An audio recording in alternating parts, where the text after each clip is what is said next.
Bismillah, Assalamualaikum warahmatullahi wabarakatuh.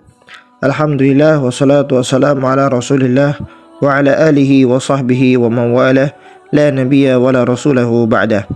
Sahabat sekalian, program Iqra yang Allah muliakan, Alhamdulillah, pada kesempatan kali ini kita akan melanjutkan kisah sahabat Rasulullah yang mulia, yakni adalah Abbad bin Bishr.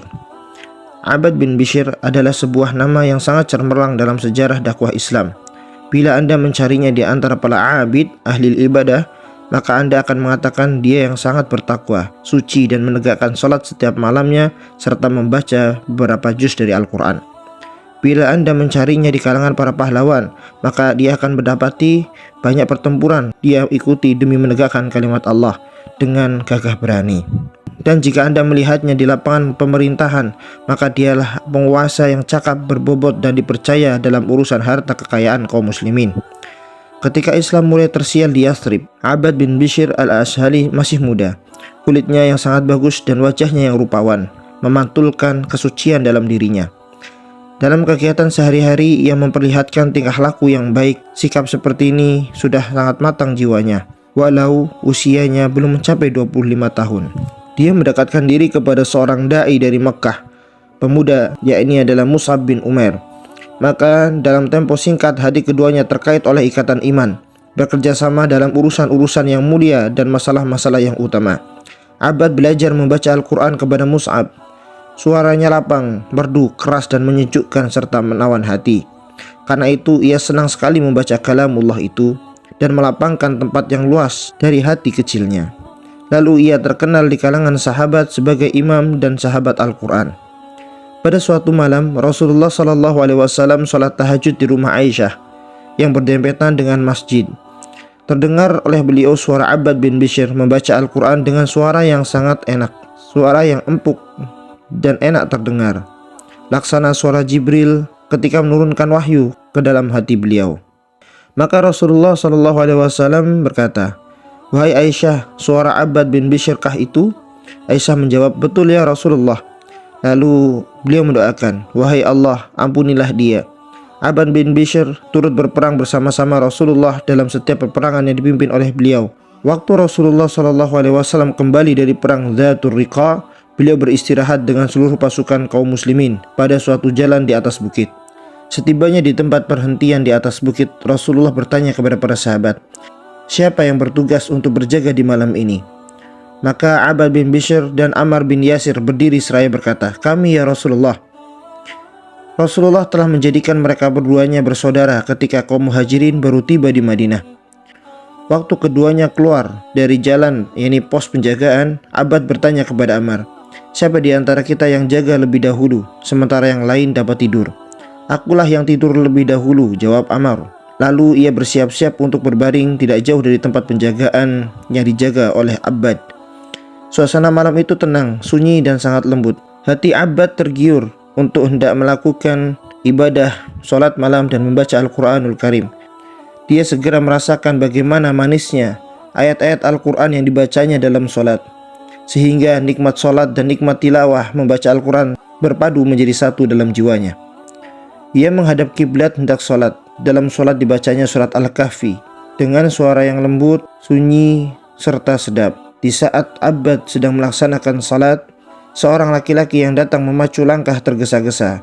Ketika dilihatnya dari kejauhan seorang hamba Allah yang sedang beribadah, dia mengetahui bahwasanya Rasulullah dan para sahabat pasti ada di sana. Sedangkan orang yang sedang salat itu adalah pengawal dan menjaga yang bertugas serta ditunjuk oleh Rasulullah. Orang itu segera menyiapkan anak panah untuk memanah Abbad bin Bishr. Lalu Abbad dipanah olehnya dan tepat mengenainya. Abbad mencabut panah yang bersarang di tubuhnya sambil meneruskan bacaan dan tenggelam dalam nikmatnya salat. Orang itu memanah lagi dan mengenai Abbad kembali. Abbad mencabut pula anak panah yang kedua ini dari tubuhnya seperti yang pertama. Kemudian orang itu memanah pula lagi untuk yang ketiga kalinya. Abbad mencabutnya pula seperti dua panah yang lebih dahulu dia cabut. Di waktu Ammar bin Yasir mendapat giliran jaga pun tiba. Abbad merangkak ke dekat saudaranya yang tidur itu lalu membangunkannya seraya berkata, "Bangun, bangun, lukaku sudah parah dan lemas." Ketika itu si pemanah melihat mereka berdua lalu segera melarikan diri. Ammar menoleh kepada Abbad dan terlihat olehnya darah yang mengucur dari 3 buah lubang luka di tubuh Abbad. Ammar berkata, "Ya Allah, subhanallah, kenapa engkau tidak membangunkan ketika panah pertama mengenaimu?" Abbad menjawab, "Aku sedang membaca surah dalam salat. Aku tidak ingin memutuskan bacaanku sebelum selesai. Demi Allah, kalaulah tidak karena takut akan menyia-nyiakan tugas yang dibebankan oleh Rasulullah menjaga jalan ini, tempat kaum muslimin berkemah, biarlah tubuhku putus daripada memutuskan bacaan di saat sholat." Ketika perang memberantas orang-orang murtad berkecamuk di masa Abu Bakar radhiyallahu an, Khalifah menyiapkan perang yang besar untuk menindas kekacauan yang ditimbulkan oleh Musailamah al-Kadzab, menundukkan orang-orang murtad yang memihak Musailamah dan mengembalikan mereka pada Islam. Maka Abbad bin Bishr adalah pelopor dalam ketenaran tersebut. Setelah diperhatikannya celah-celah pertempuran, Abbad berpendapat kaum muslimin tidak mungkin menang karena kaum muhajirin dan kaum ansar saling menyerahkan urusan satu sama yang lain. Bahkan mereka saling membenci dan saling mencela. Maka yakinlah Abbad kaum muslimin tidak akan menang dalam pertempuran dengan pasukan yang tidak kompak ini, kecuali bila kaum ansar dan muhajirin membentuk pasukan masing-masing dengan tanggung jawab sendiri-sendiri. Dengan begitu dapat diketahui dengan jelas mana pejuang yang sungguh-sungguh berjuang. Suatu malam sebelum pertempuran yang menentukan, Abbad bermimpi dalam tidurnya seolah-olah ia melihat langit terbuka baginya. Setelah ia memasukinya, ia langsung menggabungkan dirinya ke dalam lalu menguncinya. Ketika subuh tiba, Abbad menceritakan mimpinya kepada Abu Sa'id al-Khudri dengan berkata, "Demi Allah, mimpi itu seperti benar-benar terjadi wahai Abu Sa'id." Setelah hari siang dan perang sudah mulai, Abbad naik ke suatu bukit kecil seraya berteriak, "Wahai kaum Ansar, berpisahlah kalian dari tentara yang banyak itu. Pecahkan sarung pedang kalian. Jangan kalian tinggalkan Islam terhina atau tenggelam. Pasti bencana akan menimpa kalian." Abbad mengulang-ulanginya seruannya itu, sehingga akhirnya berkumpul di dekatnya kira-kira 400 prajurit, dan di antaranya terdapat perwira seperti Sabit bin Qais, Al-Bara bin Malik, dan Abu Dujana yang siap memegang pedang Rasulullah SAW.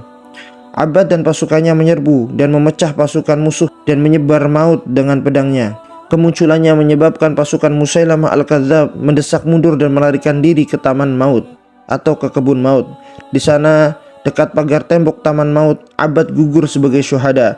Tubuhnya penuh dengan luka bekas pukulan pedang, tusukan lembing, dan panah yang menancap, sehingga para sahabat hampir tidak mengenalinya kecuali setelah melihat beberapa tanda dari tubuhnya.